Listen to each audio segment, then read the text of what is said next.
The first scream was swallowed by the ocean. Chloe Lauron remembered that fact as if it were a proof. An ordinary, terrible thing. Sound moving outward and then, almost politely, being absorbed.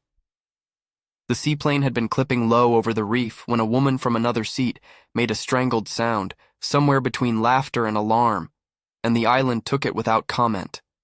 The wings cut the noise into salt, the hull skimmed the swell, and the scream dissolved into the white noise of waves. It felt like a promise. She carried in her small leather bag the kind of honest weight that had once made her an easy story. Paperwork from a divorce that had been given the high gloss of coverage. A single photograph slipped between receipts, one in which an angle had been chosen to flatter and the caption to scandalize. An old cheap shell necklace she had found at a coastal market when her husband still cared what she wore. That necklace, threaded on a length of fishing twine, chimed like a pocket of memory whenever she moved. It was the only thing she hadn't thought to throw away.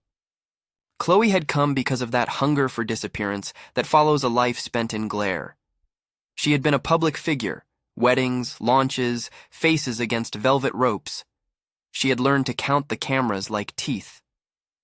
When the cameras multiplied in her living room and the headlines multiplied with them, there had been no single violent act to point at, no neat villain. The news fed on her missteps and never looked away. She wanted to stop being interesting. She wanted, with a weird, selfish ferocity, to vanish from the ledger of gossip. The resort was called Valleja, its glass villas perched on stilts above a tidal reef so perfect it looked like a model set. Adrian Vale, manager by birth or talent or image, Chloe never could decide which, waited at the dock with a linen jacket buttoned against the sun. He wore the practiced attention of his profession like a mask so perfect it might have been carved. He smiled the right smile and said, "We have prepared for a discreet stay." The staff moved as if they had rehearsed discretion, soft-footed, pale-handed, their questions about needs phrased as offers. Daylight made the island plausible. In the sun, the architecture shone. Glass reflected glass. The sea threw up diamond light on the undersides of runnels. The villa assigned to her had curtainless walls that allowed the reef to lean in like a patient neighbor. In the bathtub, the light fractured her own reflection into small, manageable pieces. To the daytime eye, Valleja was an overflow of tasteful surfaces, palm wood, hand-stitched linen, a butler who could silence the telephone with a word and tuck the day away in a tray of citrus and chilled towels. No one asked for anything unnecessary. At breakfast under the pavilion, the other guests moved with an opulence that felt like theater. Slow conversation, careful olives, the way they arranged their cutlery as if to create private geometries of civility. Chloe watched them like a person studying a species she had once belonged to. She had a way of being public and private at once. Now she luxuriated in anonymity, the anonymity being the point. But the island, she learned, was not content to be merely a backdrop. Small things did not line up. The first was a footprint. She saw it late afternoon at the edge of the path by a clump of monkey-pod trees. A narrow, wet, oval impression, as if a shoe had been designed out of surf water and pressed into coastal sand. It lay shallow and impossibly neat. The tide had passed and there it remained, like a coin stamped on the ground. Chloe bent, fingers hovering an inch above the print without touching it. It smelled faintly of kelp and metal, like a pocket of sea. When she looked up, a gardener, bare-armed, squat, met her with a polite, practiced smile and said nothing. He turned away as if the matter had already been filed. The cameras had heads like curious birds, mounted on palms and verandas, the lenses polished until they were reflective as coins. Adrian had told her, during the otherwise seamless welcome, that Valleja's privacy was old-fashioned. Private villas, private docks, private staff. He had said it with an economy that made privacy sound like a policy. But Chloe noticed, that evening, a certain blankness in their observation. She had watched the monitor in the villa lounge, mostly to see what was being seen, and to feel the comfort of being watched in reverse. At 11:30, she kept a wire for herself about the hour. It felt less lonely if she scheduled her solitude. The screen fuzzed. Static took the feed like a tide stealing away a reflection. The camera looked at a square of velvet night, and for exactly 42 minutes, it offered only the slow, methodic hiss of electrical noise. When she asked about the blackout the next morning, the security operator, an older man with a line of sleep at the corner of his mouth, shrugged as if a shrug could contain institutional knowledge. "We have gaps," he admitted. "Cameras do not like the quarter to midnight hush. We log them. It is not unique." He tapped a ledger with a finger that had a habit of cleaning a non-existent smudge. The ledger itself was a small, leather-bound book, pages turned thin by human hands. The handwriting within was precise, almost administrative. Dates, times, small notes. Occasionally a name, an inventory in a world that sold anonymity at a price. Chloe discovered, too, that the island insisted on a ritual quiet after a certain hour. Lights dimmed, the cicadas' chorus seemed to thin, and the staff's movements shortened into shorter, softer steps. Guests, even those from bright cities, felt it, a prescriptive hush that came not as command, but as habit. It pushed people inward. Like all rules that are observed, the hush made outsiders curious. It made Chloe curious in the way of people who had lived in light their whole lives and now felt the dangerous temptation of shadow. On her second day, she found the market where locals sold banana leaves and small, strange trinkets. An old woman watched her with eyes like river stones, and when Chloe asked for directions, she said instead, "It answers." The phrase was neither cautionary nor welcoming. It was a simple fact, like the squall in summer. The woman tied a string of shells around Chloe's wrist without ceremony, no price given, no barter required, and said, "Keep it." The shells were heavy, unusually glossy, threaded through with a dark thread that felt like a preserved current. When Chloe asked the woman what answered, the woman shrugged and made a motion with her hand as if scooping something up from the sand. That night, beneath the buzzing of the villa's discreet fans, Chloe slept with the shell bracelet rubbing the bone of her wrist. Dreams came in waves, images of hands smoothing hair, hands that left tiny, salty smudges. She woke with the taste of metal at the back of her tongue and the persistent idea that something was arranging the room while she slept. The sensation was almost tender, an intimacy in which someone else took responsibility for the shape of her possessions. For a woman who had had her life organized by photographers and stylists, it was close enough to salvation to feel like temptation. If the island had a voice, it would choose patience. Its attentions were not dramatic. Things simply accumulated. The wet, narrow prints, the cameras that went blank as if someone had cupped their hands and stopped watching. A gardener who told stories about people who stayed too long and then returned like shells, hollowed.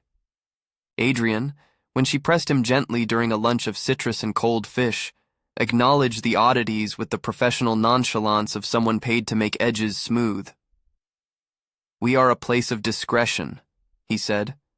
"Sometimes discretion requires softer measures." He used the words to mean policy. Chloe heard them as a kind of religion. He smiled, and in the smile there was a note of something like apology, if apology can be sewn into a linen jacket and offered across a polished table. A guest went missing. The report came quietly, kept from the bright part of the day as if it were a delicate thing that must be shielded from sunlight. There were, Adrian said, protocols, and in the privacy of his office, wood-paneled with a view of the reef, he showed her the ledger. The pages held more than times, a notation, one column for gaps, another for items left behind, another for recovered. In the margins, symbols that looked like tally marks pressed into paper. A name was missing from among the villa assignments. He looked at her with an expression that said, "Let us keep this between us." She understood the invitation for the kind of silence she had paid for. Still, the island did not yield its nature willingly. Chloe found herself edging toward the parts the staff advised against. There were coves with private moorings that the gardeners maintain for nesting birds, Adrian said. There were paths marked private by small carved signs. It felt irresponsible to trespass, and that only sharpened the intrigue. The first time she left the path and went into the green, she kept the thinness of it as if it were a secret. The jungle's smell was a wet velvet, fermenting leaves, brine, something floral and rotten touched with citrus. Vines threaded like thin ropes, sunlight made shafts that moved with the air. She walked because absence is itself an appetite, Being alone on an island that promised erasure felt at first like a relief. She wanted to be off the index of attention. And yet being unobserved began to make her aware of other kinds of gaze. Things that listened rather than watched, that registered hollow spaces rather than faces. The clearing found her in a way she would later call accidental, although she suspected the island had been patient enough to aim her. It was a small hollow circled by palms, the ground bleached white with salt and something more.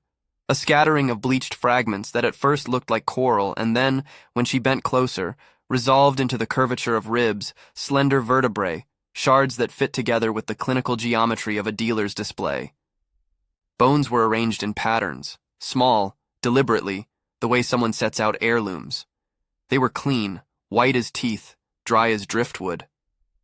The sight set her teeth on edge, not for gore but for the human neatness of it, the way it suggested records kept with obsessive care.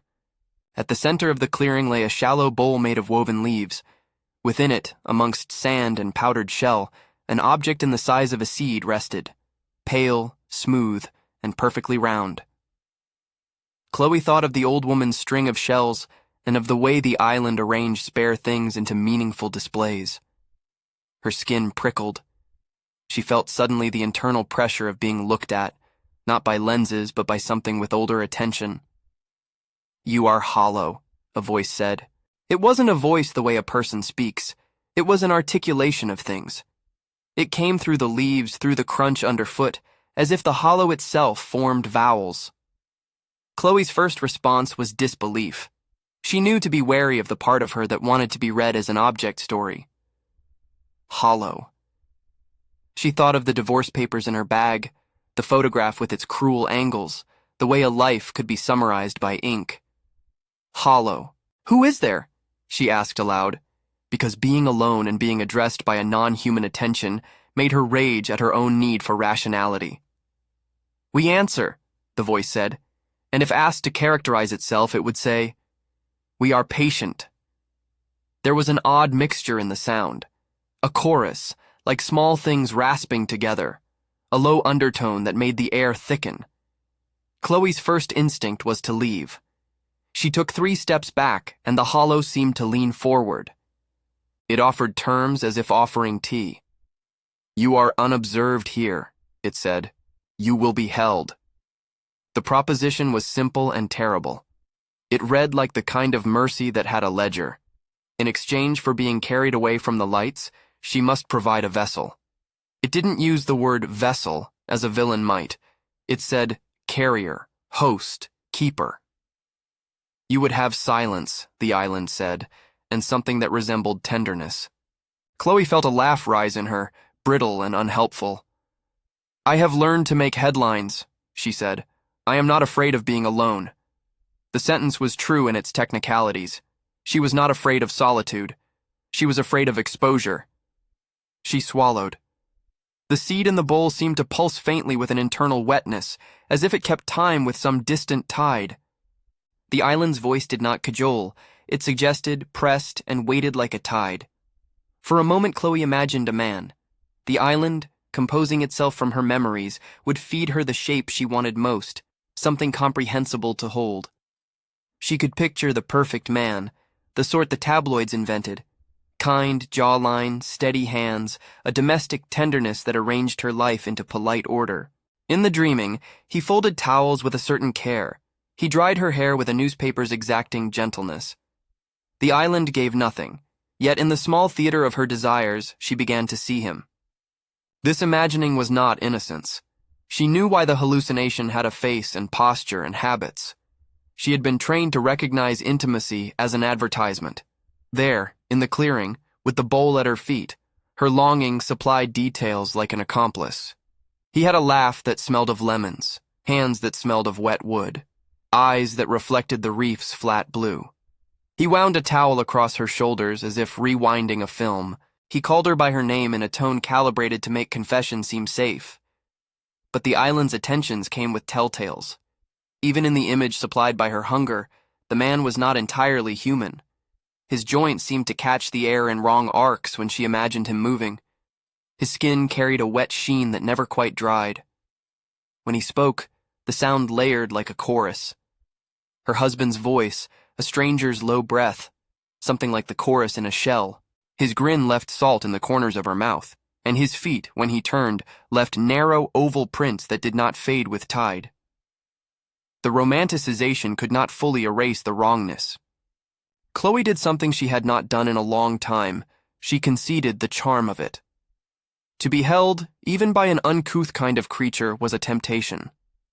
The idea that someone would take the responsibility of arranging the rooms of her life, turn the lamps down at the right hours, attend to her wounds of shame with a soft hand, was almost obscene in its force. The offer the island made to her was the opposite of contempt.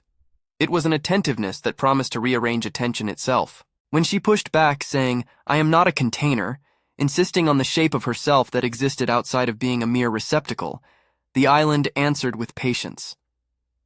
"We do not erase you," it said. "We do not eat you whole. We hold what you ask us to." Its sentence carried the bargain's ambiguity as a quality. There was the taste of exchange, a hush for a place, an attention for a body. The ledger would record such trades in the slow handwriting of those who keep things from being spoken aloud. Later, leaning on a tree and trying to bring her breath under control, Chloe considered the moral arithmetic. To accept the hand of that perfect man, to let the island smooth her edges into a form that could be loved and protected, was to step into a different sort of public. She would cease to be fodder for gossip, but become instead a different kind of spectacle. Possession, in the manner of a rare object admired in private gardens. She imagined Adrian's linen jacket, the regret folded inside it like a receipt. She thought of the security room's ledger, its columns for gaps and items and recovered things. She imagined a file with her name in it, the notation followed by a careful symbol. "You will not be alone," the island promised, and Chloe found the words landing like small stones in a lake, circles spreading across feelings she had believed dry. The clarity of the bargain made the world hinge. If she accepted, the island would make her invisible to the world she fled. It would recast her life as an intimate thing, held and curated and protected. But the price, even in its softest terms, remained. To host what the island carried. To let it rest within her like a pebble tucked in the palm. She walked out of the clearing before dawn. The garden's leaves were wet with minute beads of salt. The shell bracelet at her wrist rattled against itself like a small committee of witnesses. She had the sense that the island had not been waiting for her in human terms, but had always been shaping itself to hold whatever hollows presented.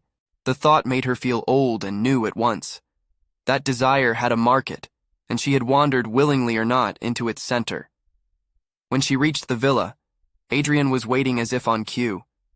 He did not ask where she had been.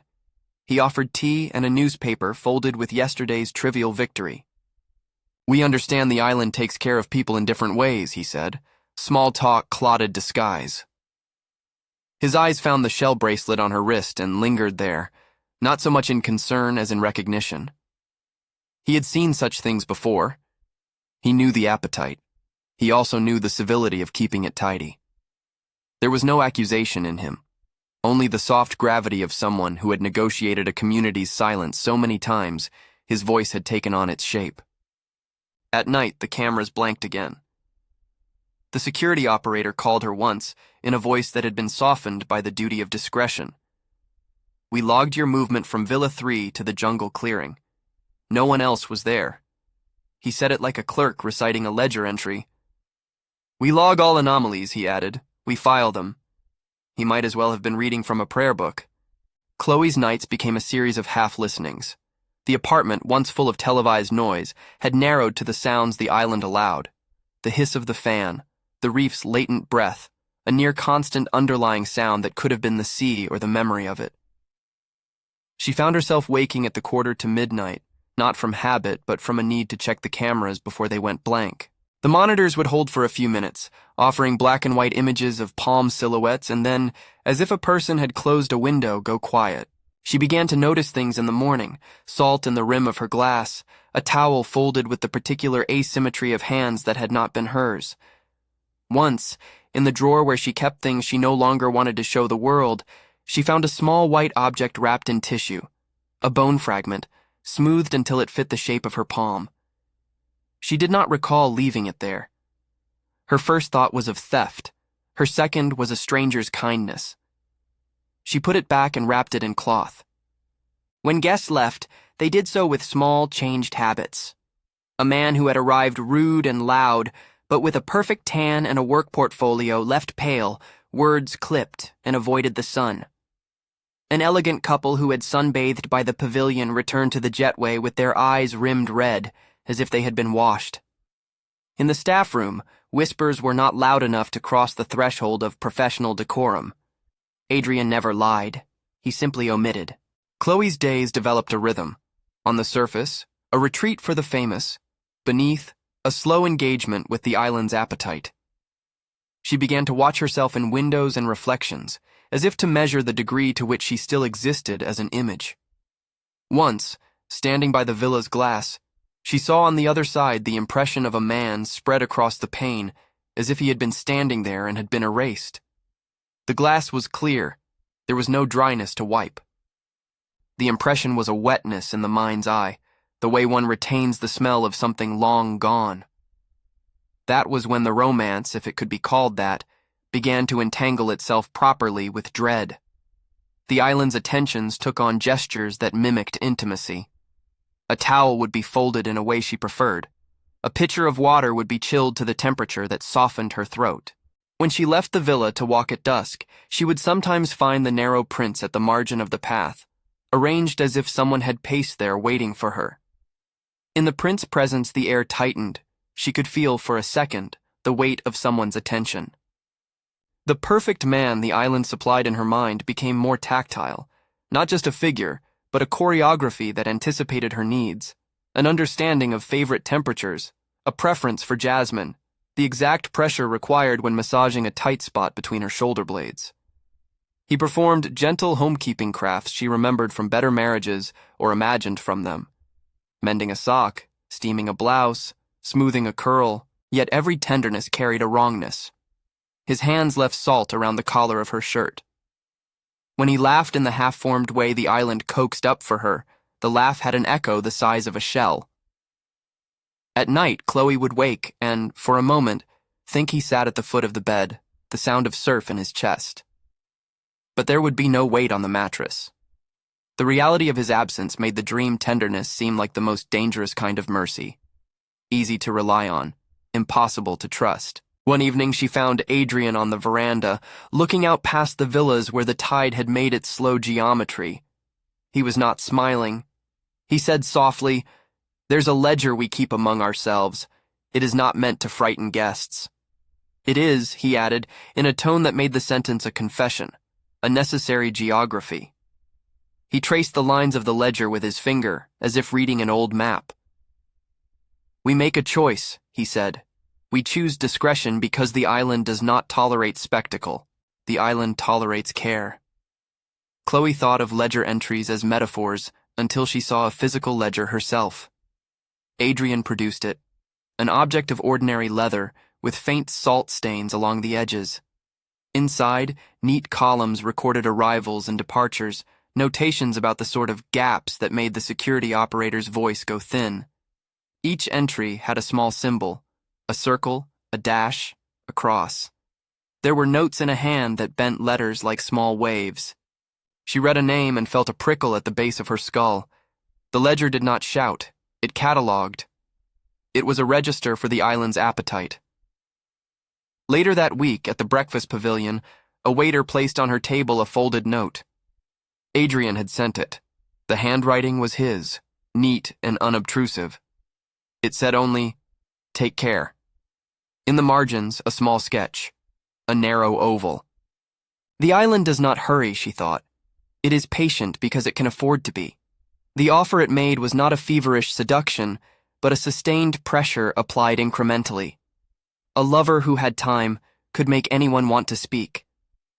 Chloe discovered that what she wanted most from it was quite ordinary, not immortality or surrender, but a reprieve from being the subject of other people's stories. She wanted, palpably, a refuge.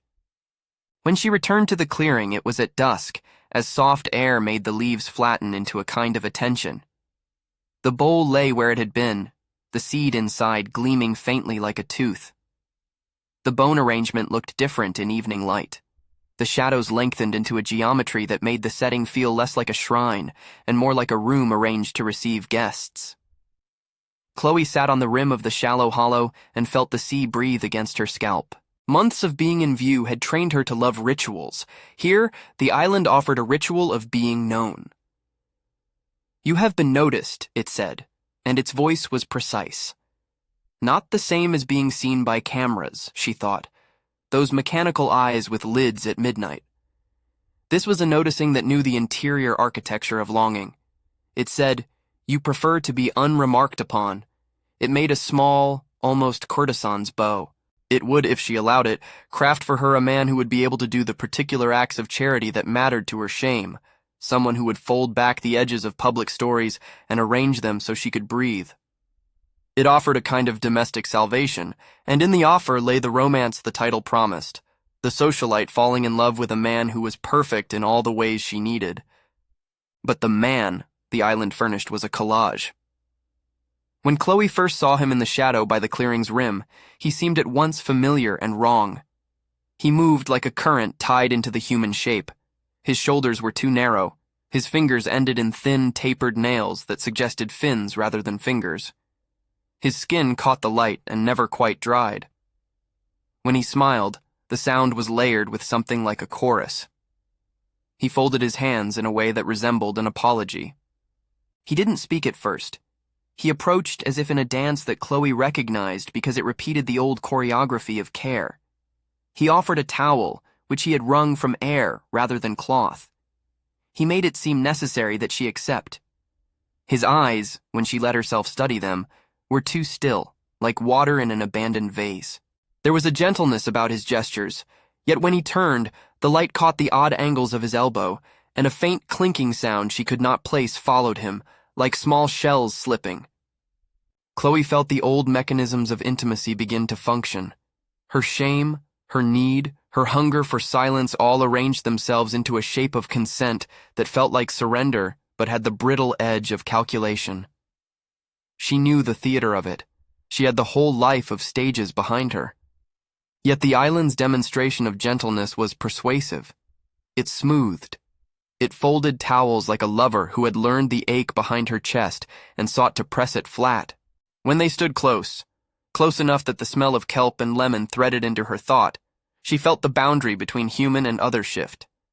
He smelled like the bottom of a tide pool. His voice was the ocean's repetition where language had softened into pattern. His name, when it came, was not a name she had been given, but one he had invented from fragments, Veil, perhaps, or Adele, a syllable that might have been whispered by Adrian or by Surf. She didn't care. Names, she had learned, can be negotiated. He put out a hand not to take but to offer, and the gesture carried the entire ambiguity of the island, a kindness that might become binding. For a second, she imagined packing her bag and leaving with him, slipping back into a world where headlines no longer sought her because she had become, in private, tended. The thought felt like falling into a kind of mercy. Then the small, inevitable signs returned. His joints cut the air wrong, his laughter folded into a chorus. When rain began to fall, the towel he handed her did not become wet. The prints he left were narrow, oval, and persistent, as if the tide had stamped a design into the world that weather could not wash away. Chloe stepped back, keeping her hands tight in the pockets of a cardigan. She wanted to ask questions, to demand terms, to assert that if she said no, she meant it, and if she said yes, she would mean it too. The island, for its part, was patient. It would wait. It always waited. That night, the villa felt both smaller and fuller. She placed the shell bracelet on the windowsill, partly as a talisman and partly as a test. It chimed faintly when the wind hit it, like a clock counting time meant to be spent in quiet. Outside, at the quarter to midnight, she watched the monitor until static rose and took the feed away. For the 42 minutes her camera fell silent, she imagined the man in his impossible tenderness arranging the room, smoothing the curtains, tucking the curtains neatly where the light fell. The fantasy was a kind of sanctuary. She knew by then the ledger's language, choices made, notated, filed. She had seen Adrian's pen tilt above the pages, and his reluctance to explain was not cruelty, but habit. He had become, in her mind, one of the custodians of a necessary secrecy. Before sleep stole her completely, Chloe thought of the old woman's phrase, "It answers." She had learned how to parse it. It answered hollows like hers because hollows are useful things. The island preferred the hollow because hollow could be heard, could be settled, and could eventually be catalogued. She turned over the question in her mind like a coin. Was what she felt for the man offered to her a love, or an arrangement dressed up in the costume of tenderness? Was it possible to fall in love with a thing that was designed to meet your needs by whatever means necessary? The thought made her cheeks wet in the privacy of darkness. She did not have an answer. At dawn, when the light came as if to check on her, she opened the drawer and wrapped her fingers around the small, smoothed bone fragment she had found earlier. She felt ridiculous holding it, as if a private proof of complicity. In the way the island worked, objects functioned as contracts. A bone was a ledger entry translated into the world of the hand. She went back to the clearing because curiosity is a kind of hunger that refuses to be starved. The bowl still held the seed. The voice was quieter this time, like wind eating at a lantern's flame. "We are patient," it said. "We are orderly. We prefer to keep accounts neat. We give what is needed." Chloe could imagine easily enough a life in which she became object and therefore safe. She could imagine a lover who understood the precise geometry of her sadness and folded it flat. It was a vision that, in its domestic details, was almost unbearably persuasive. The island offered the comfort of being arranged. It offered what the tabloids could not, privacy as home. She rose from the clearing, and for the first time touched the seed with her fingertip. It was cool and yielded a faint tremor, like something small and alive being awakened. The throb in her palm felt like a heart she had not realized belonged to her. There was a sound behind her. She turned and saw the man materialize from the dimness, as if the island had taken her desire and shaped it into a body to test the bargain's edge. He smiled, the gesture practiced and alien, and for one suspended second she felt what the title had promised in the way the mind knows how to fall. The socialite fell in love with the island's most perfect man. But the perfection was not the human measure of completeness. It was the island's version, attentive, precise, wrong. It was a perfection crafted to coax hollowness into the shape of companionship. The man took her hand, his fingers cool and damp, and when he did, something shifted, not into warmth but into the curious pressure of being catalogued and held. Chloe met his gaze and, in a voice meant for negotiation, asked the question that had been building up like a tide. "If I say no, will you still come?" He was patient. He did not correct her. "We wait," he said. "We answer what is offered. If you keep us at a distance, we will keep our ledger. If you open, we will enter." The sentence left a cleft of possibility, an unwritten clause, that felt dangerous and intimate in the same breath. She did not give an answer then. Her refusal had to be honest and whole, she thought. She would not reduce herself to a ledger entry. And yet in that moment, holding his wet hand, she tasted a possibility not of redemption, but of arrangement. An intimate, binding thing that would make the world stop naming her. As she walked back to the villa, the shell bracelet at her wrist caught the light and trembled, as if applauding. The path was empty of footprints except the narrow ovals that matched the man's steps nearby. The track was too precise to be chance. She felt the island breathe around her shoulders like a cloak. The decision had not been made. The ledger had not yet been signed. But the offer had been laid out, illuminated by the patient attention the island provided, and Chloe carried its weight like a coin in her mouth. The island would wait. It always waited. And she, in the small hours when cameras went blank and the security operator logged his anomalies with a cleric's sobriety, would learn to live with waiting as well. When she finally lay down, the night held its usual hush. For a long time she listened to nothing save the steady, unhuman rhythm she had begun to mistake for comfort. The sound was not exactly the ocean and not exactly breathing. It was something else that could cradle or devour, depending on how one measured time against desire. At the edge of sleep, a thought came. What would it mean to be loved by something that was not human? The question had no simple answer. Love, she knew now, could be a ledger entry that the island balanced with a hand both tender and expert. She had the sinking feeling of someone who knows the cost before buying the thing, a dress on sale whose tag does not reveal the stain. When she woke, the world had not yet decided whether she would accept. The seed was still in the bowl. The bone fragment lay moved, as if by a hand that understood its shape. The island watched in its own patient way. The ledger waited for a mark. Chloe did not yet sign. She only held the edge of the coin between her teeth and tasted salt. The island's offer existed now in the vocabulary of possibility, and for the first time since the cameras had begun to multiply, she felt the quiet collapse of the world she had been performing into a smaller, stranger space where an uncannily perfect man might undo the exposure by entering it, and by asking gently whether she would open the door. She left the coin of the island's offer between her teeth like a thought she could still spit out. The morning that followed felt like a fiction written in slow light. The villa precisely made, the staff moving with the economy of people who knew where to place answers. Adrian, in a linen jacket that had somehow retained a faint salt bruise along the collar, brought tea that steamed in a cup designed to cool at the right pace. He did not ask whether she had decided.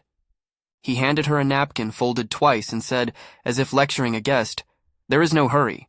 If you like slow-burning atmospheric stories like this, subscribe for more." It was a small, irreverent instruction, less a marketing order than an honest admission of what had drawn her here. Chloe almost smiled at the thought that even her escape could be commodified. The hush a product, discretion a luxury item. Then the island's attention returned and she felt once more the tug of that private gravity. Days slipped along Valia's schedule and yet seemed to exist in another rhythm, a tide measured in gestures. The man, when she allowed her mind to give him shape, became a presence arranged in domestic acts.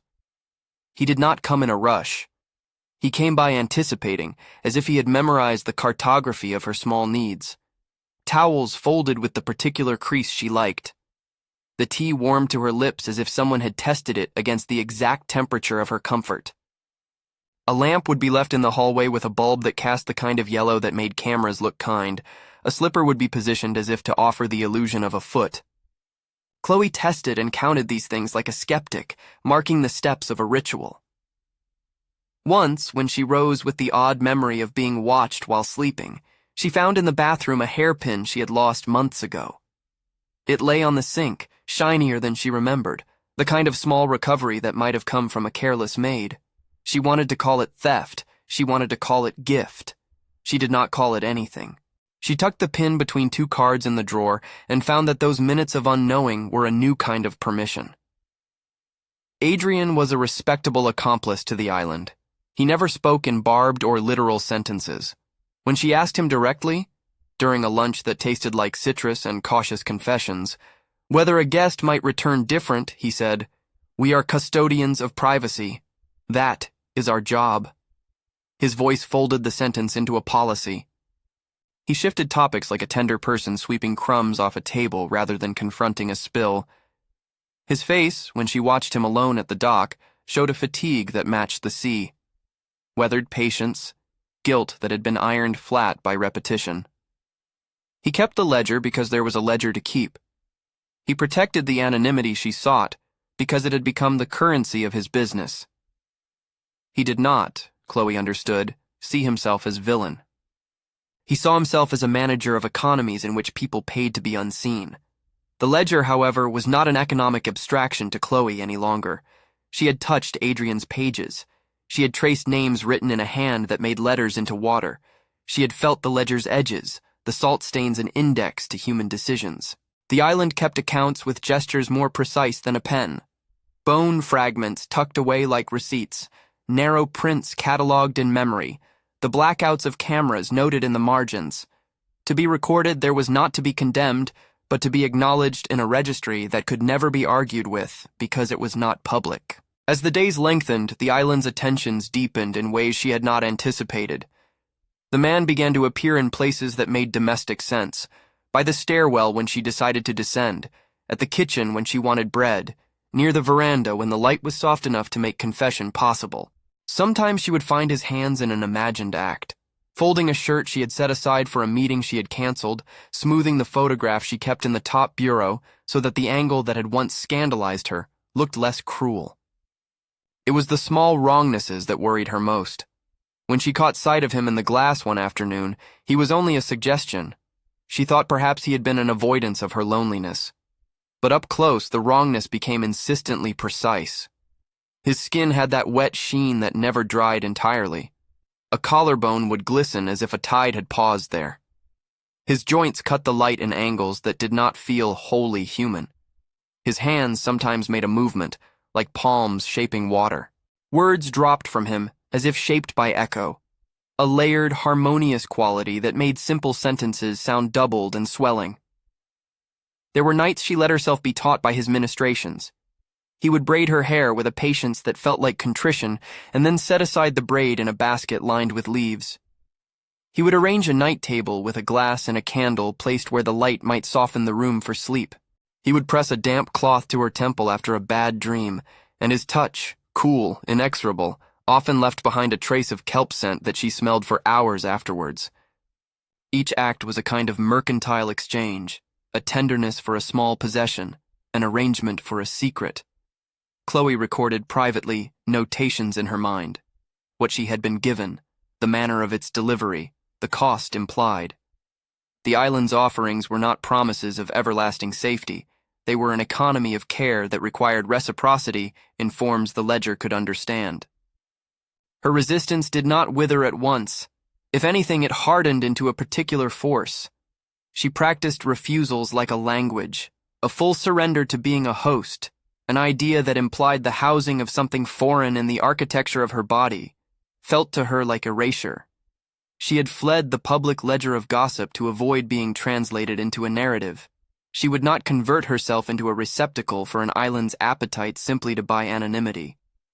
She spoke this aloud more than once in the villa's hallway, feeling a righteous clarity when she framed the refusal thus. "You are not a container," she told the clearing afterward, hands balled into the pockets of her sweater. The man observed her with a stillness that could have been pity. He stepped toward her with a gentleness practiced in its cruelty and offered instead a different contract.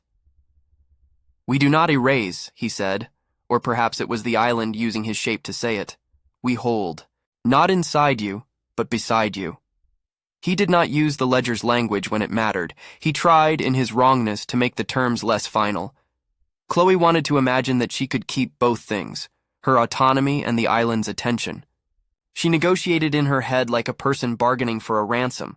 How much exposure would history accept in exchange for private peace? She tried to define a boundary no ledger could read. "You may knit my rooms into order, but you will not enter the rooms that are mine." The island listened, patient as the erosion of cliffside. The night that followed was thin with possibility. Rain came in a polite sheet, like the island's fingers smoothing the world. The villa's glass framed the weather. She sat near the window with the shell bracelet resting against her wrist, and found a bone fragment tucked into a drawer where she kept small items, wrapped in tissue like a relic. She had not placed it there. She had argued monologues with herself and lost. The fragment fit her palm in an irritating, intimate way. She cradled it as a person cradles regret, rotating it, letting the light fall across the smoothed curve. When she returned to the clearing, the bowl held the seed as it had before, but now the light made it look older, a pearl bleached with intent. A hush had come down that felt administrative, everything ordered to a kind of ceremonial waiting.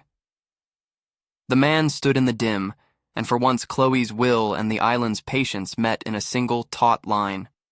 "I will not be your vessel," she said simply. The words were like a wedge. He moved his hands in a manner that suggested both acquiescence and method.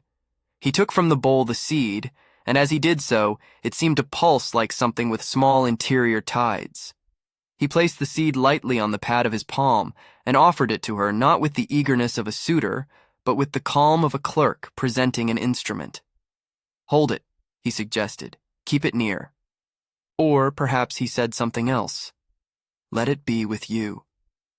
Chloe resisted the metaphor of banking her life away in small objects. She refused to accept a prosthetic intimacy. Yet when the seed touched her skin, something in her, hunger hardwired by years of public evaluation and the deep animal desire for being tended, illuminated the plausibility of the offer. The seed vibrated against her wrist in a way that suggested a rhythm not entirely foreign to breath. She did not agree to host. She did not sign with ink. She refused in speech and in intent to become ledgered. But the island had its methods of accounting that were quieter than signatures. In the moment that followed, a handful of breaths where rain slit the light into crystalline threads, she felt, with the precise and absurd exactness of a physical thing, a small object brush the back of her throat. It was less like force and more like a clever misdirection. The man had brought his hand to her lips in an old-fashioned gesture of offering. She meant to refuse. The seed slipped, a tiny pebble of tide, and she swallowed reflexively. It lodged just below the notch at the base of her tongue, a cool, near-spherical presence that felt absurdly like a secret, placed where only she could know it. She choked at the sensation, an involuntary, shallow heave. The man, his face impassive and perfect in the island's way, placed his hand against her spine with a pressure that steadied rather than compelled. "I did not," she managed. He did not answer with words that would explain it away. Instead, he touched her hair, the motion practiced and intimate, and said gently, "We are near." Chloe's first reflex was fury. The island had crossed a line without asking the ledger's formal consent. She imagined Adrian's ledger and the neat columns. She imagined her own name written there with a small circle. She wanted to leave at once, to return to the city and the press and the chaotic mercy of being misread rather than catalogued by intention. She wanted to reclaim her mouth as private property, but when she placed a hand to her throat, she discovered another effect of the seed. The sound of the sea, always a background hum, sharpened. At the edge of her hearing, an underlayer of surf unspooled in a way that made silence impossible to forget. The seed was not a kernel of possession so much as an instrument of presence. It made the island's proximity audible inside her. For all her agitation, she could not deny that the sound, like a small, consoled animal, steadied her. Adrian could not be coaxed into melodrama when he heard the news. He appeared at the villa as if called by a calendar duty, rather than by shock. His face was composed into a register of managerial regret. He listened when she explained in a clipped voice. He did not offer the language of villainy. Instead, he offered a ledger correction. "We attend to these anomalies," he said. "We care for our guests." He suggested a medical check, a discreet physician who, in a sober office smelling faintly of eucalyptus, considered the object in her throat without the curiosity of a spectacle. The doctor's hands were professional. The examination was clinical. He could feel the seed's coolness and noted it down in a small report that never left the clinic's drawer. His eyes, however, held an unreadable line. "We can remove it," he said, "if you wish. We can attempt it diplomatically." He used the word attempt, the way a sailor uses a word for a weather. Chloe's resistance to hosting should have made the decision simple. She refused the invasive method to remove it, refusing to hand herself over to an uncertain surgery that might do what the island had not the patience to do. There were other proposals that touched the ledger's margins. Adrian suggested a ritual of leaves, a treatment offered on the island as a professional act of care. The man in the clearing suggested a different, slower method. Allow it to remain, keep the seed as a companion so that the island would not need to enter further. She considered both paths like someone weighing antique coins. There is, she thought, a terrible civility in being catalogued. To say no and have a mark left anyway seemed an injustice, a theft. But to accept removal felt as if she would be bargaining her body in public ways she had fled at the outset. In the end, she chose a middle way, a refusal of total vesselhood and a preservation of an intimate private mark. The seed stayed. When she boarded the seaplane that would return her to the city, the island did not look back in shame. Valleja was the same impeccable model of refuge. The villas shimmered in arrival light, gardens stitched in disciplined curves, staff with faces trained into hospitable anonymity. Adrian waved with the courtesy of a man seeing a guest off and someone else in his role looked past the point where a ledger entry might be read aloud. There was no fuss, no police, no official statement. The missing guests remained missing. The island filed its notes, and the world at large kept its hands busy with more explosive headlines. Back in the city, the seed became both presence and absence. Chloe lived with the small, cool pebble at the base of her throat, as one lives with a scar that cannot be shown. It made certain noises approach like tides, the knocking of pedestrians in the street high above, the floored hush just before midnight when cicadas would have answered if the city had allowed them. She found herself waking at the quarter to midnight out of old habit, pressing a hand to the base of her neck and listening for the surf that had taken residence under her ribs.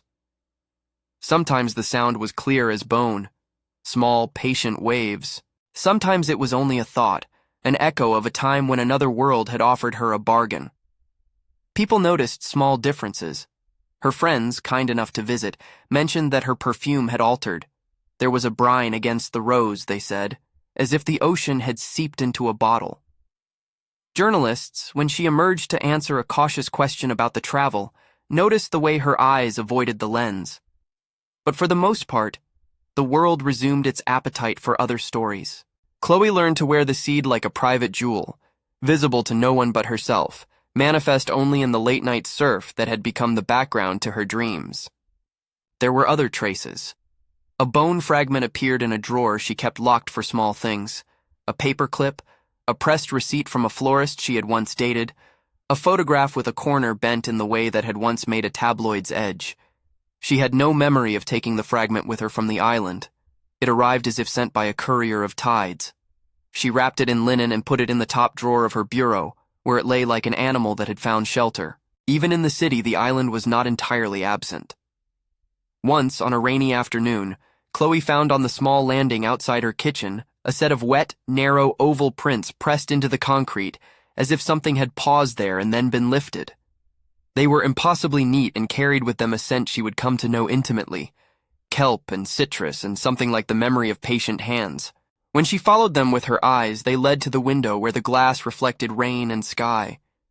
There was, against the sill, the faint impression of a hand that had smoothed the pane. The presence arrived in subtler forms as well. A voice in the low frequencies of a phone call she had answered at midnight. A chorus like waves layered under another's speech, seeming to suggest a name. A towel folded on her couch in a way she did not remember leaving it. A glass with a rim flecked with salt. Once, in the half-light before dawn, she could have sworn she felt the weight of someone sitting at the edge of her bed, the press of a cooling hand against the small of her back. When she turned, there was nothing but the shape of her own shoulder reflected in a mirror. Adrian, when she called him months later requesting anonymously that the resort not solicit newsletters from her or feature her as a success story, answered with the professional softness she had come to expect. He said the right things. "We respect privacy," he said. "We can assure you," he added, "that Valleja will be rebranding." The resort, he hinted, was making choices about how to present itself that would emphasize wellness rather than disappearance. He used that language, wellness, as if to wash the island's previous taxonomy into a kinder vocabulary. She knew, with the clarity of someone who had once been read by photographers, that rebrandings were effective. They could rewrite perception. The appetite, however, would not be eradicated by a logo redesign. There were nights when the island's attentions felt less like a visitation and more like a gentle clasp. Chloe would sit in her living room at dusk and read a paragraph that made the phone quiet, and in the margin of silence there would be the surf sound, intimate and mediating. Sometimes she thought of the man who had offered a towel as if it were an offering of safety. Sometimes she imagined she had fallen in love with a voice that arranged her rooms. Love, she discovered, is inventive. It can dress up the mercenaries of solitude in the uniform of tenderness. Other nights, the more honest ones, were fraught with that particular grief of having been touched without consent. She felt the theft as a bruise. The seed at her throat made her sleep in fits and left her waking with the taste of metal. She imagined the ledger's neat handwriting somewhere in Adrian's office, cataloging entries like a midwife's notes. Her refusal, she understood, registered on the island's balances as a partial payment. She had not been consumed. She had been altered. She had, in a sense, come back with a companion not wholly of her choosing. There were small intimations of the island's cohort, news items about other resorts that disappeared into rebranding, murmured stories at parties about friends who had booked getaways and returned different. No direct scandal connected Valea to these headlines. What Adrian's ledger kept was careful and practical, and the island's economy of privacy ran on human discretion just as much as it did on otherness. Hospitality, she thought sometimes, was a practice of gentle amnesia. The thing that made her feel most human was the way she began to speak to the person she had been in private. On some evenings, in the interior hush of her apartment, she would be overtaken by a sudden, absurd tenderness for the version of Chloe who had once fought for headlines and then fled them. She would touch the shell bracelet at her wrist, the old, cheap necklace that had outlived marriages, and think how small gestures could anchor larger truths. The shell had been given by the old woman at the market, and threaded with a current of meaning Chloe had not anticipated, a token against being wholly claimed. Sometimes, when she allowed herself an honest reckoning, she thought, I fell in love with the space that arranged me.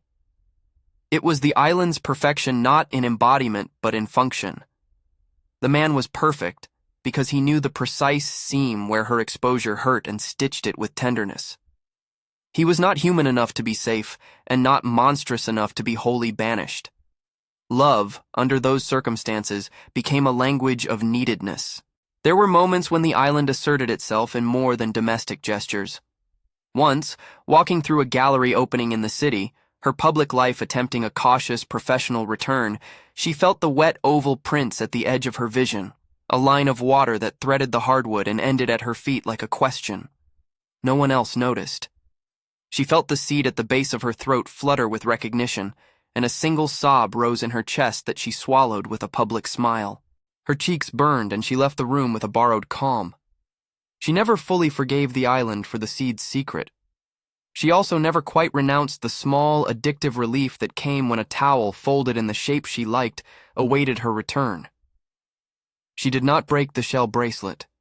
She did not remove the bone fragment from its linen wrapping. She placed it in a drawer next to the receipt for the villa she had stayed in, as if to create a private archive of complicity. The bone's smooth surface fit in her palm like a document. Months moved into a rhythm, and then a kind of tradition. The resort rebranded as Adrian had promised, new brochures with a softer palette, a mission statement about well-being and curated solitude. Valea's website chose images of sunlit yoga and tranquil hammocks. The world bought the new story. Occasionally a weekend guest would arrive and ask for the hush, and staff would smile their trained smiles and guide them to villas with curtains and private docks. The island remained patient. It does not need haste. Chloe learned to live beside the thing that lived inside her throat. She had days of clear-headed indignation and nights of a quiet, almost reverent attachment. She tried to delineate love as a verb distinct from need. Sometimes the distinction held, and sometimes it collapsed. The island's attentions had taught her a new vocabulary of intimacy. When a person cares for you not so that you will flourish, but because your hollowness is calibrable and useful, what do we call that feeling? She often settled on a word that felt like a compromise: companionate. She had, in the end, an uneasy affection. The man, if she could call him that, visited in glimpses. A hand smoothing a curtain when she came home. A faint chorus like shells in a voicemail she never opened. A towel folded with the exact asymmetry she liked. She never quite allowed him the shape of a man, and she never quite managed to expel him into the shape of an abstract presence. The seed made certain noises at night, and the bone in the drawer clicked like a metronome when the drawer slammed. There were nights she hated him for the quiet theft. There were mornings she loved him for the care that came like weather. Both truths lived with her in the same apartment, as if two tenants had agreed to cohabitate out of necessity. She did not seek to reconcile them. That would have been too tidy. The ledger remained an idea she could not fully shake.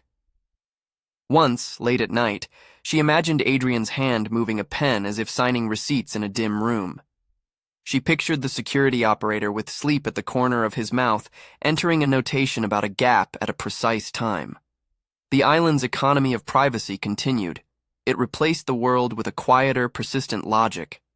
Her love, if the label could be sustained, was a thin, luminous thing.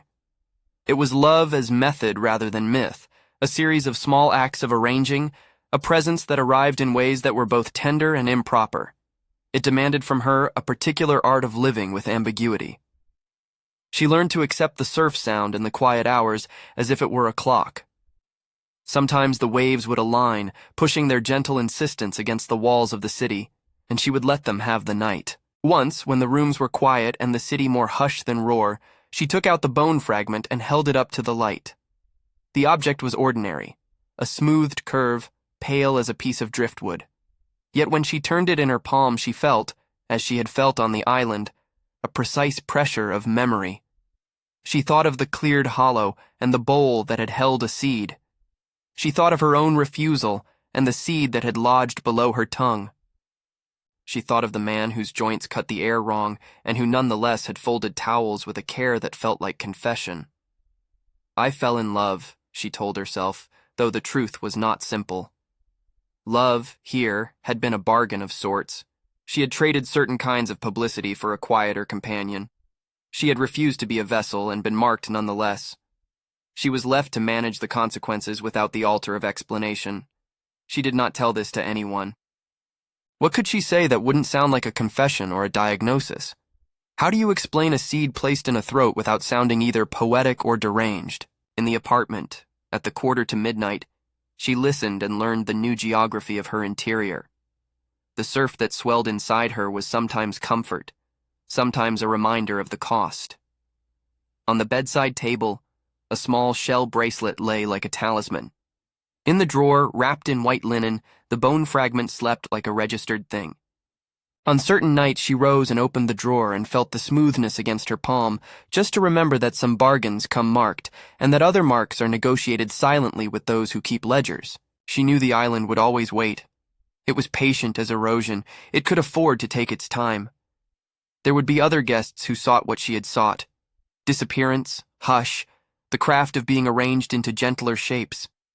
Adrian would keep his ledger and smile with the practiced softness of someone who had seen that hunger before. The island would rebrand, adjust its marketing, present itself as wellness rather than erasure. The appetite would remain quiet and orderly, like a bank account quietly accruing interest. In the end, Chloe could not decide if what lived with her was love or a form of custody that had been made intimate. Sometimes, in the slow hush of afternoon, she let herself call it what it seemed closest to: companionship. It was not redemption. It was not a story the tabloids could neatly print. It was rather a private treaty between a woman who had been seen too much and a place that knew how to listen. She kept the bone fragment in its drawer and the shell on her wrist. She answered the phone at odd hours and sometimes heard, faintly, the chorus of a voice that was not quite human, calling a syllable folded with water. She thought of the man who had been arranged for her, of his wrong-angled elbows and the way he left prints that the tide could not erase. She thought of the ledger and of Adrian's polite apologies folded like receipts. She thought of the island's patience, of its small administrative hunger. At last she made a small private arrangement. She would not be wholly taken, nor would she renounce companionship. She would neither sign the ledger nor pretend it had never been opened. She would live with the mark and with the sound and make of her life a place where both grief and attachment could breathe. When she lay down at night, with the shell bracelet against her wrist and the city lights folding together in the window like coins, she listened for the surf in the seed against her throat. She did not know whether what she felt could be called love in a way that made sense to other people. She knew only this: there was a presence that answered when she called for silence, and that presence had learned, in its patient way, how to be intimate. The island had given her a companion that was not human, and yet, in the hollow spaces she carried, it had made itself necessary. She had left the ledger unsigned, but the island had left a mark. She had not become a vessel. She had become someone who kept a secret with an object at the base of her tongue and a bone in her drawer and a shell at her wrist. She had, in the awkward economy of yearning, fallen, if falling was the word, into an attachment that was both tender and dangerous. It was not redemption. It was not rescue. It fit somewhere between the two, close enough to comfort, far enough from safety, that she woke sometimes with the taste of salt and the choice to keep breathing. The island would rebrand, its appetite would persist. There would be other hollows to answer and other ledgers to be kept. And Chloe, who had once measured life in headlines, kept now a different measure. The soft, mnemonic weight of a bone in linen, the surf that whispered at midnight, the narrow, oval prints that sometimes, inexplicably, appeared at her window. She let the last fact settle. She had been loved by a perfection that was not human. The feeling had the qualities of tenderness and ownership, of solace and of ledgered appetite. She did not have to call it wholeness. She did not have to forgive the theft. She only had to learn to live with the tide. If you want more stories like this, explore the playlist. Other nights, other islands, other bargains.